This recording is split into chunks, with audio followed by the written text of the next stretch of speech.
This is George from High Tech Legion. Today we're going to be getting our first look at the Nanoxia Deep Silence 1. The Deep Silence 1 is engineered to be a very noise-free case. However, it has extensive airflow and some really incredible versatility in airflow options, especially for water cooling. Also has incredible versatility for component installation, especially in the hard drive department. So, getting our first look, as you can see, all black. It is also available with the black body with silver doors or with anthracite doors or completely in white. Now, opening up the top door, it's a two-door design on the front rather than a one-door. See, we've got soundproofing on the inside, and behind here, two fan controllers, continuously variable with sliders, and the reset button up top. Under that, we've got the three optical drive bays, which come with covers, of course, come right out. They do have dust filters on the inside. They do breathe, so they're going to help with the airflow a little bit. But with the dust filters, not going to be a worry. And they pop right in and out. Very nice modular type build there. Going behind the rear door, or I should say the bottom door, we've got two 120mm fans. One of the nice things also you see again, you've got the soundproofing. And one of the great things about this being the fans are completely tool-free in their installation. Press in and door pops open. Fans are simply on clips. You've got 220mm fans installed in the front from Nanoxia, green-bladed Nanoxia fans. Also very nice. Dust covers on both, easily removable and washable. Snaps right back into place. Close it up, and door closes right back up. You've got a beautiful sleek look to the front of the case. Moving up to the top of the case, things really start getting a little bit interesting. You've got just a single power button with the LED ring. Right behind here, you've got a small cutout, as you can see. One press, and up pops two USB 2s, two USB 3.0s, and your front panel audio header. Not using anything, press it, it goes right away. So that gives you a nice sleek look up top as well, and complete accessibility to your front panel components. Now behind here you've got a larger cutout, as you can see, and a side lever. This is actually what they call the chimney. It will actually open up the top of the case for airflow, for exhaust. Also, if you're using liquid cooling and you've got a radiator mounted up top, this is going to provide you with your airflow. Closes again with the simple lever slider on the side, up and down. Really interesting concept, really nice design. Going around the case, we see that the right side's got a very nice, just flat black panel. It's a matte finish, really nice finish throughout. Also, it's a very heavy case. Really nice construction on the components. And if you take a look up at the front, you'll see the slotted sides on the front of the nose. With the door closed, that is actually your air intake for your front fans. That does provide quite a bit of airflow, more than you would probably expect, and keeps the noise down to an absolute minimum with that front door closed. Heading over to the back of the case, we see that everything remains finished in black. Really just fantastic finish throughout. 140mm fan already installed. You've got four rubber grommets for liquid cooling, your I/O cutout, 8 PCI expansion slots, and bottom mount power supply. You've also got in the back dust shield, which pulls straight out of the bottom and goes right back into place, and that is going to be completely washable. Now if you take a look up top in the back, see there's a cutout right here. That's actually basically a handhold for you to remove the top. And with the top off, you have access to the fan mounting on the top of the case. As you can see, there's good section here vented with notch outs, or I should say screw configurations for 120mm, 140mm, 240mm rads, 280mm rads, and it looks like a 200mm fan as well, or a 220. Important to note, you cannot mount fans on the top, underneath the top portion. Only on the bottom of the top of the case, just as you normally would on any case without the top chimney.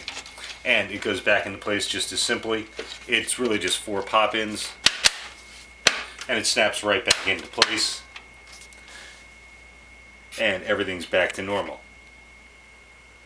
Moving over to the left side of the case, see again we've got the beautiful black finish, front vents, and also the lever for the chimney, and square cutout in the side panel filled with a black square plastic piece.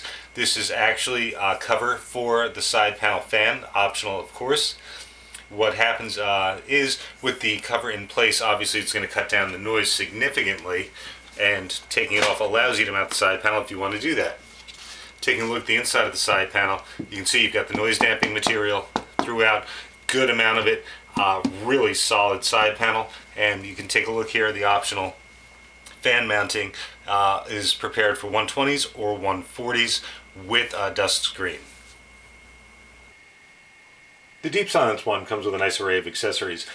First you find 4 grommets, which actually you can take the 4 grommeted openings in the rear of the case, which are used for water cooling tubing, and you can actually plug them up solidly.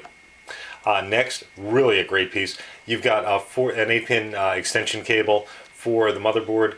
Fantastic. You can run that out the back so that if you've got your radiator installed and it's going to be blocking that space, you can get to it easily from the rear. Next you find your usual zip ties, standoffs, motherboard screws, and drive screws, and finally a 5 1/4 to 3.5 inch adapter that will pop right into place in the optical drives.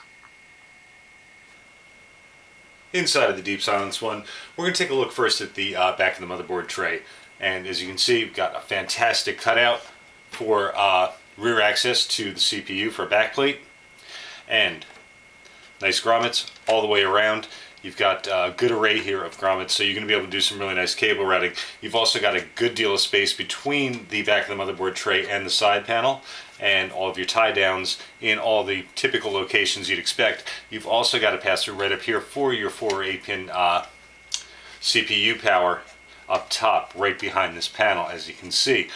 Moving over to this side, the optical drive bays are tool-free, and they have a unique push button and slide and lock into place. And this piece itself actually stays in place. It's not going to be one of the ones that you have to put into place and then try and lock it. It stays in place. You put your drive in, push in, slide it forward, and the drive's going to lock in place. We also get a look at the back of the hard drive bays. It's good that we get a look at the rear. Reason being, they remove with a clip right here on each bay, and we'll see that from the front. The clip actually needs to push up, and you can then bring the entire bay forward to take it out. But you do need to do it, I should say, you do need access to the rear to get to the clip. So when I'm saying we're pushing the clip up, in a couple of seconds when we're looking at the front, you'll know exactly what I'm talking about, this clip right here. Now, getting a look at the hard drive configuration from the front, as you can see, there are 3 separate hard drive cages. One contains 2 hard drives. You've got 2 that contain 3 hard drives. The top 2 cages with that clip are actually completely removable. With the clip up, they will slide out. They are a nice snug fit, and you can pull the cage itself right out. You can do that again with the second cage.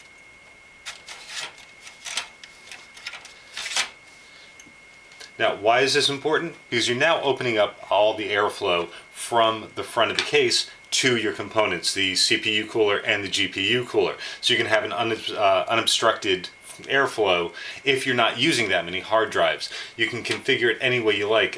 The bottom 3 also can be removed, that also being important. However, that is not tool free.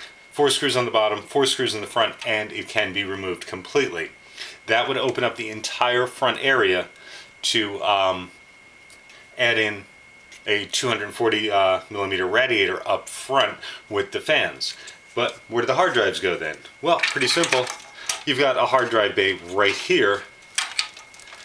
I should say a hard drive docking station, perhaps, right here, which you can slide either any of the hard drive cages into and lock into place. So this would be gone, your hard drives would go towards the rear, and you're in good shape as far as hard drives. You could then stack them on top of each other also if you wanted without a problem. So you do have quite a bit of flexibility with the hard drive cages, and really that's just fantastic if you do want to mount a radiator up front with the fans. As I say, a 240 millimeter radiator will go up there without a problem. Looking at the rest of the inside of the Nanoxia Deep Silence 1, as you can see, you've got the air filter on the bottom, as we had shown earlier. Really nice, very sturdy motherboard tray. As you can see, it is rippled, which is going to add some strength to it. The cutouts that we showed from the rear obviously are very well located when you look at them from the front. Hold down for the power supply unit. 140 millimeter fan in the back. You've got some great depth up here, so if you are adding a radiator, you've got good height, so you're not going to be getting in the way of your motherboard with a standard size radiator up top.